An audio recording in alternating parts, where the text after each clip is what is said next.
Highways అమ్మ దీనమ్మ బత్తాయో ఏందయ్యా మోహన్ బాబా ఏంది ఇదంతా నువ్వేమో చదువు అంటావు, అసలు సరస్వతి దేవి అంటావు, అసలు విద్యను వ్యాపారం కానివని అంటావు, రకరకాలుగా చెప్తా ఉంటావు. నీ మీద ఏకంగా all India council for technical education AICTE దానికి ఫిర్యాదు ఏంటి? అండ్ విద్యాశాఖ నారా లోకేష్ ఫిర్యాదు ఏంటి? ఇచ్చింది కూడా ఎవరు? పేరెంట్స్ అసోసియేషన్ వాళ్ళు. ఏమని 1992 పెట్టిన శ్రీ విద్యానికేతన్ 2022లో మోహన్ బాబు యూనివర్సిటీగా మారింది. ఓకే, ఆయన స్కూల్కి సంబంధించి చూసుకుంటూ ఉన్నప్పుడు మంచిగా ఎడ్యుకేషన్ ఉంటుంది, క్రమశిక్షణ ఉంటుంది, విలువలు నేర్పుతాడు అన్నట్టు గతంలో మంచి పేరుండే. రీసెంట్ టైమ్స్లో ఏమైందంటే కమర్షియల్గా భయంకరంగా డబ్బులు గుంజుతున్నాడు. ఫీజు రెగ్యులేటర్ కమిటీ ఏదైతే ఉందో వాళ్ళు ఇవి కూడా పట్టించుకోవట్లేదు. రూల్స్ ఏఐసిటి నిబంధనలు ఏదైతే అవి పట్టించుకోవట్లేదు. ఆడిందట పడింది పడగా చేస్తున్నాడు. అదేమంటే ఇప్పుడు డీమ్డ్ యూనివర్సిటీ అయింది కదా, అటానమస్ మోహన్ బాబు యూనివర్సిటీ అన్నట్టు. మొత్తం 9 రకాల ఇన్స్టిట్యూషన్స్ అందులో ఉన్నాయి. చిన్నపిల్లల స్కూల్ దగ్గర నుంచి పెద్దవారికి సంబంధించి డాక్టర్లు ఏంటి, అగ్రికల్చర్కి సంబంధించి, తర్వాత ఫార్మాకి సంబంధించి, ఇంజనీర్కి సంబంధించి బోల్డ్ అన్ని కోర్సులు ఉన్నాయి. ఈరోజు పేరెంట్స్ కంప్లైంట్ ఏంటంటే ఫస్ట్ వన్, అడ్డదిడ్డగా లక్షల ఫీజులు గుంజుతున్నారు. నెంబర్ 2, స్కూల్ బస్సుల్లోనే రావాలి అంటారు, బట్ స్కూల్ బస్సులో సరిపడే సీట్లోనూ నించోనే ఉండాలి. నెంబర్ 3, ఇంటి దగ్గర నుంచి వచ్చే డే స్కాలర్స్ని బాక్సులు తెచ్చుకోవద్దు అంటారు.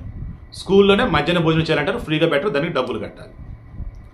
Building fees, tuition fees, future fees, భవిష్యత్తు కోసం కూడా ఫీజు అంటారు.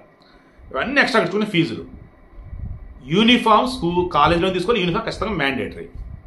ఎవరైనా క్వశ్చన్ చేస్తే పేరెంట్స్ కానీ టీచర్స్ స్టూడెంట్స్ కానీ వాళ్ళ మీద బౌన్సర్లతో దాడి.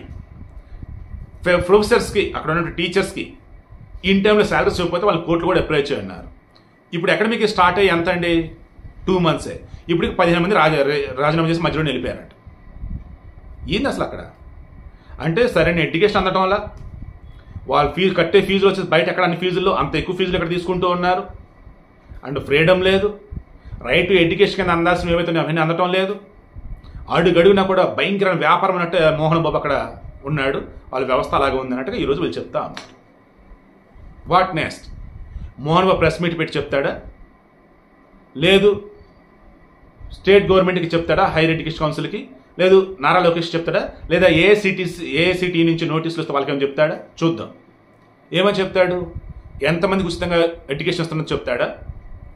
అండ్ ఎవరైతే కంప్లైంట్ చేసేస్తారో వాళ్ళు చేసిన తప్పులు ఏవైతే ఉన్నాయో అవి క్వశ్చన్ చేసినందుకు నా మీద బురదకి రచించని చెప్తారా?